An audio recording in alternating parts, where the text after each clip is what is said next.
Hello mga kabakard, magandang araw sa inyo at welcome back po sa aking YouTube channel. For today's video mga kabakard ay mag-update po tayo sa ating pinalimlim na high action, yung binibreed natin na high action hats na hen at pumpkin sweater na stags ay napisa na po kabakard. Yan po yung mga anak niya kabakard. Yan po sila, 5 po ito kabakard. Dito March 1 born po ito kabakard. Yan. Yan siya. Yan yung isa. Yun umiinom na ng tubig kabakard. Yan makita nyo.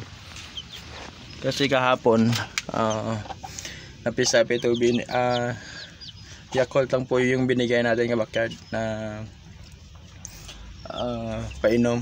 Hindi muna tayo nagpakain ng solid food para magkaroon naman po kabakard ng probiotic yung ating sisiw. Kasi alam natin kabakard yung probiotic ay may magandang may dulot sa ating mga sisiw. Tumutulong ito upang labanan ang mga bad bacteria sa katawan ng ating mga sisiw. Yung pag silang po nila kabakard ay may mga bad bacteria dadala, kaya pinainom natin ng probiotic na may good bacteria ito kabakard para malabanan yung bad bacteria po.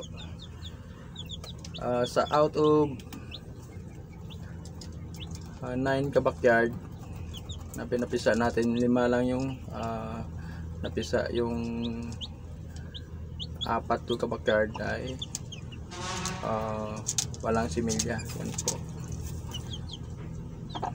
Kung makita nyo kabakard yan, 3 yung kulay pumpkin talaga, tapos yung pula 2.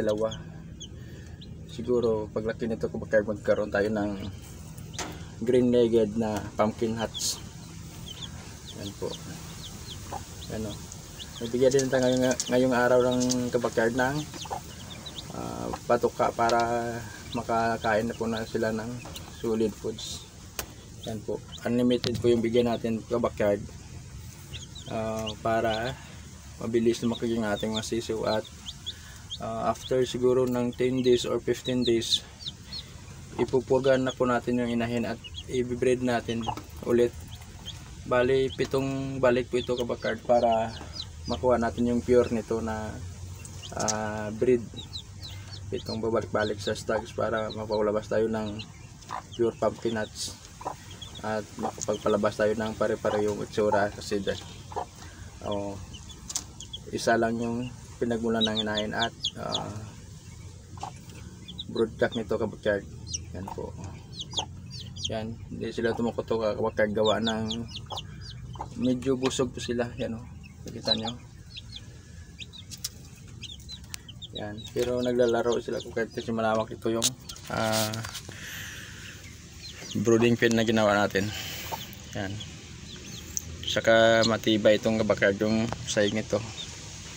Pero nagbigay tayo dito, naglagay tayo kabakard ng puti dito para pag tumuka yung inahin ay matuturuan niya yung sisiw na tumuka din. Yan po. Yan siya. Maganda tingnan kasi maliliksi na kabakard. 2 days pa lang po ito na kahapon pa ito born March 1, ngayon March 2, kaya mano din maliksi din sila kabakard ay tumutuka kasi healthy yung nanay at tatay nito pag feed. Nasa tamang priming ko ito kabakard. Ayan siya. Ang ganda ng kulay niya kabakard. Manang mana sa tatay niya siguro to pumpkin. Ayan siya. Naglagay tayo din ng malalaki dito kabakard para sa inahin ito.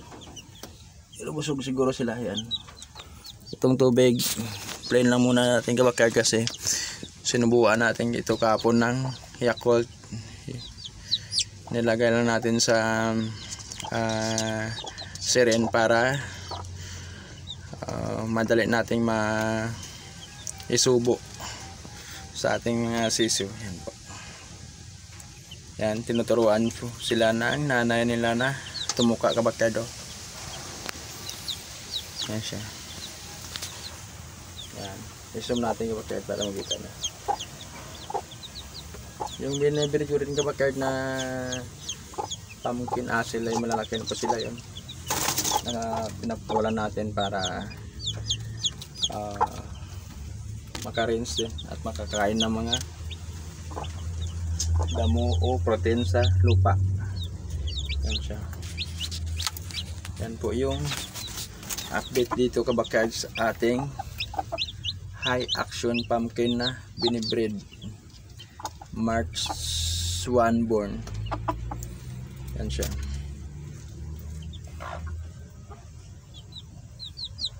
Ang ganda ng mga kulay kabakyard.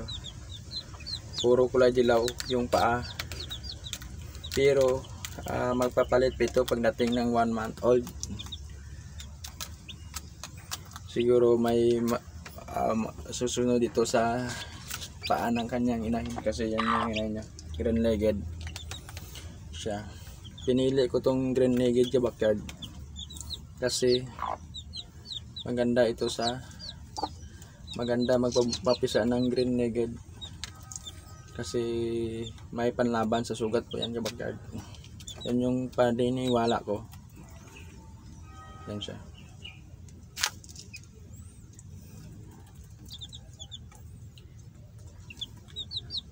Tumutuka po sila kabakyard. Yung iba nagpapainit kasi kahapon medyo matamlay po sila kasi malamig, pero ngayon nainitan na kaya tumutuka na. Siguro mga 5 days, 3 days, 5 days, 6 days maliksi na po ito kabakyard. Diyan na tayo naglagay ng dyaryo kabakyard dito kasi may sapin naman na hardiflex. Pero lilinisan lang natin ito bawat araw para maiwasan natin bakterya yung ating sisiw. Pagdating dito kabakyard ng 1 month old, may magpupurga na po tayo nito. Tapos magbabacterial flushing din tayo nito. Pagpainom natin ng bacterial flushing para may panlaban din sa kung ibitaw na ilagay natin na sa rinse, kung nadali natin sa bahay. Yan po. Yan. Maganda sila tingnan kabakyard, healthy ha. Sana mapalaki ito natin ito ng maayos. Pero lalaki talaga ito ng maayos kabakyard, gawa ng tama yung proseso na ginagamit natin. Sa akin kabakyard kasi 1 month old ako bago nagpababa ng sisiw sa lupa. Kasi kapag sa paniniwala ko kabakyard, kapag basa yung lupa ay madaling kapag palaging basa yung paa ng sisiw, madali silang contaminated ng bakterya. Yan po. At mahina pa yung kanyang resistensya. Pero kung pakapakawalan natin na mga 1 month old na lalaki na, kumpleto na yung backpack, ay may panlaban na sila. At bago natin ipakawalan ng backyard, make sure natin napurga natin at nagbigyan ng bacterial flushing para may panlaban sa rains, umulan man o umaraw. Yan yung backyard. Kaya kabakyard, ipapasilip po yung pumpkin asil na chicks. Ipatingnan natin kung malalaki na po. Kaya yung ating pumpkin asil na chicks yun, ano, nakikita nyo, magto 2 months old sa March 7. Pero malalaki na, 6 ito. 4 yung babae at 2 yung lalaki. Nakareels na po ito sa kabakyard. Binibigyan lang natin ito ng patuka bawat 3 bisis sa isang araw. Kahit naka-rinse para mabilis lumaki. Napurga na po natin ito kabakyard at nabigyan ng bacterial flushing ito. Every month po tayo nagbibigay ng purga at bacterial flushing sa ating mga sisiw. Yan po, makita nyo kahit ito 1 month old pa lang, pula na yung mukha. May map po ito kabakyard, yung may barbon siya. Yan. Yan siya, medyo hindi na tumutuka yung ibagawa ng busog po sila kabakard. Hanggang dito na lang kabakard yung aking video. Salamat po sa inyong suporta at panonood. God bless po sa lahat.